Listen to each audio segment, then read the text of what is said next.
They blame their outer conditions versus seeing it as an opportunity to grow themselves. Look, every great hero was broken.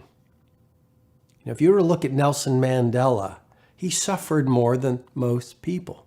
If you were to look at Mother Teresa, she went through incredible adversity over the course of her journey. If you were to study Mahatma Gandhi, Nelson Mandela, Rosa Parks, Shakespeare and Tolstoy, if you look at any great artist, a Picasso, a Jean-Michel Basquiat, if you look at the great world builders, they all suffered. Let me put it to you this way with great love and respect. They all outsuffered the majority. And what I'm suggesting to you is pain can be transformed into power with the intention to transform pain into power. You see, what most people do is, this is why most good people lose. They stumble and they fall and they become heartbroken or disappointed by life's challenges that happens to every single one of us. I mean, just to be very authentic, as I always want to be in these Mastery Sessions episodes, I've gone through a lot of hardship in my life. When I was, going through school, very few people believed in me, and I was dismissed and called very, very average. And the principal at the school I was at said, "You're not even going to get into university." And you might know my backstory on The Monk Who Sold His Ferrari, but that was a self-published book. And I was at the American Booksellers Conference in Chicago with a cover of one of my books around my neck, shaking hands with all the agents that were coming up the escalator. And when I was a self-published author, I used to go into bookstores and say, "Would you take 3 copies of my book? I'll sign them. Could you put it on the shelf?" And I was treated rudely and I was laughed at. And I was on radio shows and I was ridiculed. And then I've gone through a lot of personal pain in my own life. And I've been on the top of the mountain of victory. And I must tell you, I have walked the lonely path in the darkness, in the valley of darkness. But Rumi, the great philosopher, said it so beautifully. He said, "Allow your heart to be broken over and over and over until it opens."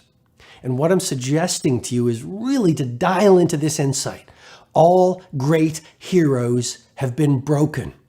But rather than blaming 27 years in imprisonment in the case of Nelson Mandela, rather than blaming his naysayers and his detractors in the case of Mahatma Gandhi, rather than saying life is hard, why isn't greatness easy in the case of a Mother Teresa or Martin Luther King Jr., rather than saying, why did this happen to me in the case of Rosa Parks, who refused to give up her seat to someone on a bus because she was being treated like a second-class citizen because of the color of her skin. These great ones all had one thing in common. They leveraged their pain into power. They turned their tragedies into victories. And I'm not going to suggest to you that that's an easy process, but if you simply start asking yourself, where am I blaming my current external conditions for my lack of prosperity, my lack of energy, my lack of mastery, my lack of joyfulness and soulfulness? You actually start assuming something that's very powerful, and I've written about it in my books, and it's called APR, Absolute Personal Responsibility. And the day I grew up was the day I looked into the mirror and said, you know what? I'm responsible for my life, and I took absolute personal responsibility. It wasn't because of the energy vampires, and it wasn't because of the external conditions, and it wasn't because of my past. It was because of me. And start saying to yourself, how can I turn my stumbling blocks into stepping stones? How can I turn my hard times into monuments of strength of character and the great virtues? And so point number 2 is simply this.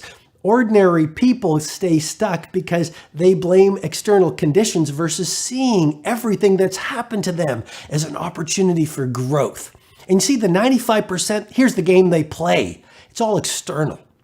But the top 5% play the game of legends, which is this: the whole purpose of life is to grow, to evolve, to strengthen your character, to introduce yourself to the heroic virtues of bravery and authenticity and humility and honesty and dignity and service to the rest of the world. And you might say, well, Robin, I am a janitor. I am a pizza maker. I am a coder. I am a student. I am a young entrepreneur. I am an old teacher. This doesn't apply to me. Yes, it does. You are on the planet for some mighty mission, for some heroic purpose.